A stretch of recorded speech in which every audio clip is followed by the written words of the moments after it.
쥐라기 공원 영화를 오랜만에 봤습니다. 사실 저는 과학을 좋아하는 사람 이 영화에 대해 할 말이 굉장히 많습니다. 안녕하세요. 미지과학입니다. 그러나 오늘은 그 영화에서 공룡들이 우선 몸집이 커서 포유류는 한 방에 잡아먹을 것 같죠. 그런데 사실 공룡들은 모두 포유류를 무조건 잡아먹었을까요? 오늘은 그런 내용에 대해 말씀드리겠습니다. 포유류가 공룡 잡아먹었다. 중국서 희귀 화석 발견. 포유동물이 식사를 목적으로 공룡을 사냥하는 모습이 담긴 희귀 화석이 발견됐다고 합니다. 캐나다 칼턴대 지구과학과 및 중국 하이난 열대해양대 공동연구팀은 중국에서 발견된 화석을 분석한 연구 결과를 국제학술지 사이언티픽 리포트에 발표했다고 합니다. 이 화석은 오소리처럼 생긴 동물이 부리가 있는 작은 공룡을 잡아먹는 듯한 모습을 담고 있습니다. 두 생물의 뼈는 서로 뒤얽혀 있었다. 포유동물은 공룡보다 크기가 훨씬 작았지만 공격적으로 공룡을 제압한 것으로 보인다고 합니다.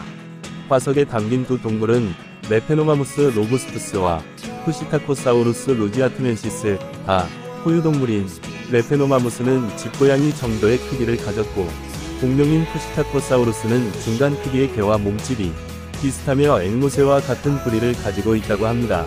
이번 연구의 저자로 참여한 고생물학자인 조던 말론 연구원은 저널을 통해 포유동물은 공룡 위에 앉아서 발톱으로 공룡의 턱과 뒷다리를 움켜쥐고 이빨로 흉곽을 물고 있다며 이러한 화석은 한 번도 본 적이 없다고 말했다고 합니다. 이 화석은 중국 폼페이로 불리는 랴오닝성 루자툰 마을 서쪽 화산 지역에서 발견됐다.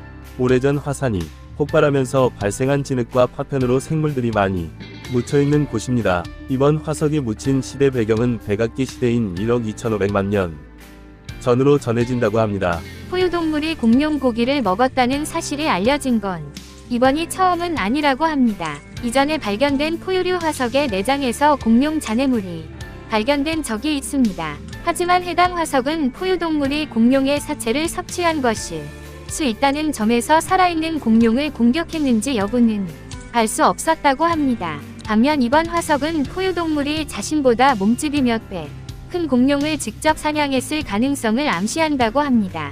포유동물이 공룡을 제압하고 있을 때 화산에서 분출한 용암이 이들을 덮치면서 화석이 됐을 것으로 추정됩니다. 연구팀은 이번 발견이 공룡 시대에 대한 고정관념을 뒤엎을 수 있을 것으로 기대했다고 합니다. 공룡이 번성한 쥐라기와 백악기에는 공룡이 절대적인 지배자였을 것이란 인식이 있지만 이번 화석을 통해 포유동물도 때에 따라 지배력을 가지고 있었을 가능성이 있을 것으로 보인다는 설명입니다. 연구팀은 다만 포유류가 공룡을 먹는 일보다 공룡이 포유류를 먹는 것이 보다 일반적인 일이었을 것이란 설명도 덧붙였다고 합니다. 와우, 역시 무조건 공룡이 포유류 잡아먹고 그러는 거 아니고 포유류도 공룡 잡아먹는 것이었네요. 앞전에 에어럴 외계인이 생명체 제조회사끼리 협의가 있어서 먹이사슬, 천적관계를 협상한다고 한 게 생각나네요. 혹시 그러면 공룡 제조 회사와 포유류 특정군 제조 회사 간에 합의로 반대로 포유류가 공룡 잡아먹도록 한 게 아닌지 모르겠습니다. 저는 앞으로도 지속적으로 공룡 관련된 이야기도 말씀해 드리겠습니다. 끝까지 시청해 주셔서 감사합니다. 좋아요와 구독을 꼭 눌러주세요.